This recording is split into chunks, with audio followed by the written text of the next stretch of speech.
And you know what time it is when you're hearing that music, you know something really good is about to happen. I've been trying to get today's guest on my podcast for 3 years, and her schedule finally aligned for her to spend some time with us. I am happy, excited, thrilled to welcome my friend, serial entrepreneur, author, philanthropist, you name it, it fits. Rachel Sapoznik, welcome to the show. Tell me something good. Thank you, Steve. Well, something good is I'm here with you. It's Thank you. always That's great sweet. seeing you. It's been an incredibly exciting time amidst all of this craziness of COVID. After 33 years of running my business and developing my health and wellness, my health insurance company, I got tapped on the shoulder by a company out of New Jersey. They tapped me on the shoulder because they loved my platform. So when you think about building something and you think about being able to make a difference in people's lives, and that was always my goal, to not only be this insurance person, but I wanted to make a difference. And you have someone 33 years later saying, I love what you're doing. Not only do I love what you're doing, but I want to use your platform around the country. It is the most incredible feeling, Steve. So good for you. Good for you.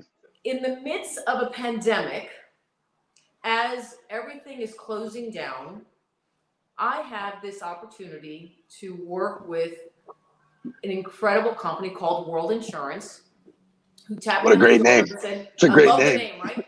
It's a great name. Said, hey, it's Rachel's world, it's my world, it's our world. You know, we live in I this love world. it. We all have to live together. We have to get along. And they came to me and they said, Rachel, we love what you're doing. We're rolling up insurance companies. We don't have what you're doing. We are just liability and commercial lines, but we really want to get into the benefit space. And we like the way that you're handling it. So came knocking on the door, and a couple weeks ago we closed the deal. I'm the president, so they want to keep me on as president. I'm president of Sapoznik Insurance, a world insurance company, and I now get to do everything and continue to do everything that I love, and that's really educate people. And I'm educating their team. I'm educating the staff on what it is to be an entrepreneur and how do we really help our clients, because our clients at the end of the day are entrepreneurs for most of them are, and they want to have that positive energy when they're talking about something as serious as healthcare. So I know you've been doing this for a really long time. You and I have known each other too many years. And I've always been thrilled to sort of follow the leader, if you will. You've blazed the trail. You've won every award. You've wrote a book. But I know the story of how you got into being an entrepreneur. And I'm always thrilled by or fascinated by how, you know, the eagle gets pushed off the cliff. So if you could go and share with the audience sort of what pushed you into entrepreneurship. It's not what people would think. And so, yeah. It's really something. And, you know, it's funny because when you and I spoke and I was going to come on the show, I started to think about sometimes people feel their darkest moments have no light. And every time I had a dark moment in my life, the light was just around the corner. And it was just about waiting for that light to appear. Wow. So when I was working in the insurance industry for 5 years, I had 2 babies and I get fired. And that was darkness for me. It was dark. What am I going to do? We were a 2-income family. I have 2 babies in the house. I need to make a living. And I just started to not look backwards. I looked forward and I said, I'm just going to keep moving forward. And I was able to create a whole niche for myself because that was the beginning of something called HMOs. This was 33 years ago. There was a company that nobody really knew the name of, but it was called Humana. And they were starting to really change the market with HMOs. And I wanted to educate people about that. That darkness of getting fired propelled me into starting my own company. And through that, I started to realize that I could help other people. So I gave other people opportunities to work with me, who then became very successful in this business. But we always had one core value. And that core value is what drives me till today. It is education. It's like what you do, Steve.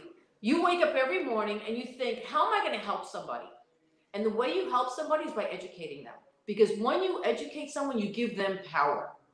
And what we're able to do is really empower people so that they can make a difference in their life, in their family's life. And sharing that, to me, is really so exciting. And I know how genuine it is because I've known you for so long. I've watched you build your business. I don't think there's a better time to share that kind of story about darkness because a lot of people are going through struggles. You know, I love the fact that people say, well, these are uncertain times. Were there ever any certain times for you growing your business? I mean, I kind of laugh at people. It's never certain. So I know you, I know your constitution, I know your passion for, you know, building and doing and innovating. Talk to me about how this situation is kind of different because you take something that was yours, you built it your baby, and now you tuck it into something much bigger. So you must have had some, you know, reservations maybe or thoughts about, hey, I'm sharing the baton, I'm sharing the stage, because I know for someone like you, you're full speed ahead, and I'd follow you into any tunnel. So you know, it's true, and I've had the opportunity in the past to really merge with another company, but my identity would have been lost. And as you say, I do want my identity to be defined and my legacy. And this was really about my legacy. And when I was given this opportunity to really merge with a company that understood what I did, I looked at it as I look at my children. My children got married. So I welcomed their wives, I welcomed their husbands, and I was able to bring our families together and live together in harmony and have grandchildren, and it's been beautiful. And that's how I look at my business. My business is my baby, and my baby's gotten married. wow, that's awesome. That's a great analogy. Yeah, it's a great. So it's gotten married, and it's going to grow up. It's growing up, and it's going to have children, and that's how I see it. I think that every business has an evolution, and if you don't create that evolution and accept it, you end up being very stagnant. You end up maybe never getting married, you maybe end up never having children, you maybe end up, because you just get stuck. And life is about movement, it's about moving forward. And there comes that time where you have to let the baby grow up. And that is how I have reconciled being able to really transform from entrepreneurship, which is how I developed the business, to now being part of a very big corporation. World Insurance has, by the end of this quarter, we'll have over 700 employees. They will be the 62nd, or right now they're the 62nd largest broker in the country. By Q1, they anticipate to be in the top 20. And I get to be the president of a division that is going to be able to really permeate the entire country. It doesn't get better. There's an opportunity here for me to really push the envelope forward on wellness, because people, especially with COVID now, people are really understanding that those chronic diseases affected them during COVID. Yeah, man. Those people that did not have diabetes, did not have blood pressure issues, that were not overweight, did much better during this time than those people that had chronic diseases. So we were able to push this message not only here in Florida, but now I get to take my message all over the country. I love it. I absolutely love it. Yeah, man. So, you know, one of the great things about hanging out with you, and this is why I always love getting together with you, your vocabulary is spectacular. You use great words. And so just in the last sentence, you used passion, identity, legacy, and children. You know, so if you were going to leave your legacy, I think a big part of your legacy is your kids. You are an unbelievable family person. You share a lot of that in social media, which I love. I want to shift gears to how you live your life out loud, which I really love. And so during this pandemic, nobody could travel. You are a world traveler. You've been on some amazing trips. You pivoted, and you, of all people, bought an RV and went on the road. I can't wait to hear about it. So tell me all about it. So I was in Connecticut. I have a house in Connecticut, and as you said, you can't travel. And Connecticut was already in zone 3, so there was a little more freedom over there. But you still could not jump on an airplane and go to Europe or really do much. So I saw an ad for an RV, and I said to my friend, I said, let's go check it out. I'm going to go over there. So we went to Longview RV up in Connecticut, and we pull in, and when they see 2 women walk into an RV place, sales guys were not running over to me. They thought I got lost. They said, "Are you sure you're over here?" They thought I was lost. I said, "No, you know what? I'd really like to learn about RVs." So, the guy rolls his eyes. He's like, "Oh, God, now he's going to have to explain all this stuff to me."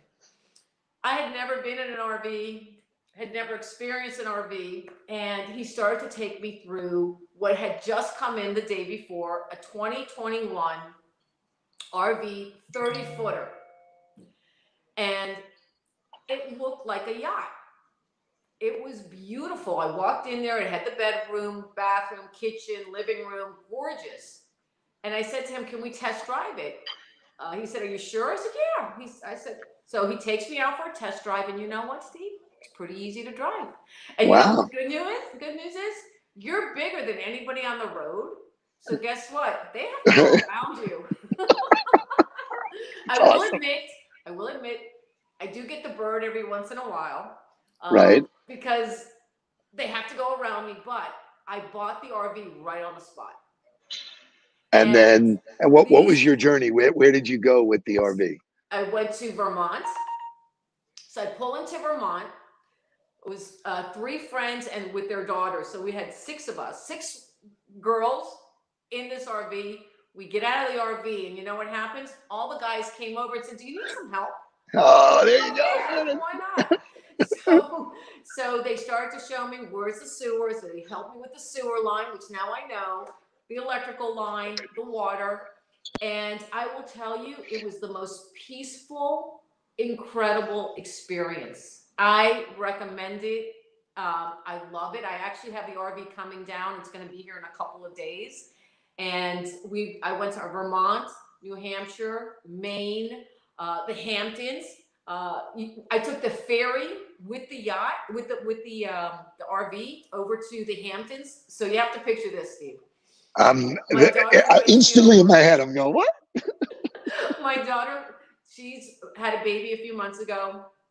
It's my birthday. She said, "Mom, I want you to come over to the Hamptons," because they're from New York and they're living there. So I said, "I'm going to come with the RV." She said, "Okay." So can you imagine? I'm driving through the Hamptons with my big RV, and I pull into the house, and they had just changed all of their gardens, new flowers. And I said, "Jacqueline, I think I'm going to maybe mess up the gardens here." So I immediately start backing up this 30-foot RV and found another place to park. Pulled in, all the neighbors came out in this beautiful suburb in the Hamptons to see, like, who are these people that just pulled into this area with the RV? So I ended up taking the awning down, and when you have an RV, you have this like little rug that you put outside. That's your welcome mat. You put your chairs out. I love it. We hung out there. It was great. It was great. I mean, when you think about, this pandemic, if the pandemic doesn't happen, you don't even look at an RV, let alone buy it and drive it. And so that's one of the things I love about you is your spirit to do new things, explore, you've been a trailblazer as long as I know you. I'm going to shift gears again. One of the greatest things about leaders like you is the legacy they leave behind in philanthropy. As long as I know you, you've always had a passion for giving back.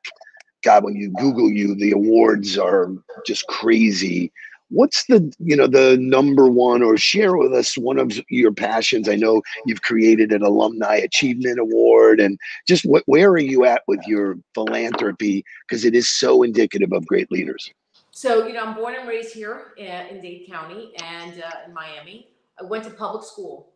And a lot of times people feel if you go to public school, you don't have all those opportunities that other kids have.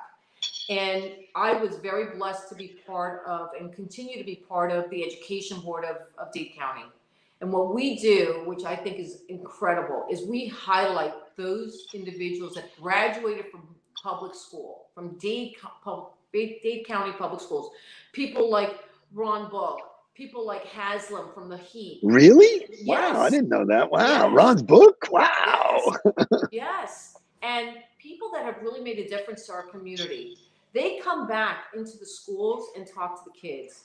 For me, that is my number one philanthropy that I love to spend time. I love to spend time with the kids there because we're able to change the paradigm. Have them understand that when you're in public school and you have an opportunity to be educated through a public system, you make a difference. And here are the people that have made the differences in our community. And this is something that I love. Even during this pandemic, what we've done is we created, through Sapoznik Insurance, a virtual wellness class. And we marketed to the teachers. So as a matter of fact, today we have a sold out class that we have private session for the teachers to give them a break and really have them take care of themselves from a wellness perspective. Because listen, they're taking care of our kids. It's not easy to do classes virtually. It's very difficult for them, and trying to keep the children engaged. They need that support also. So we, on March 16th, when everything broke out with COVID, by April 1st, we had a full-blown wellness program every single day. We have 3 live classes a day, and we dedicated some of the classes right to the education system.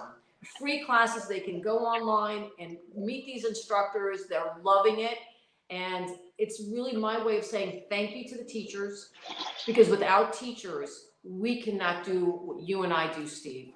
It's our teachers that helped us, that really took us to places, and we all have that special teacher that believed in us.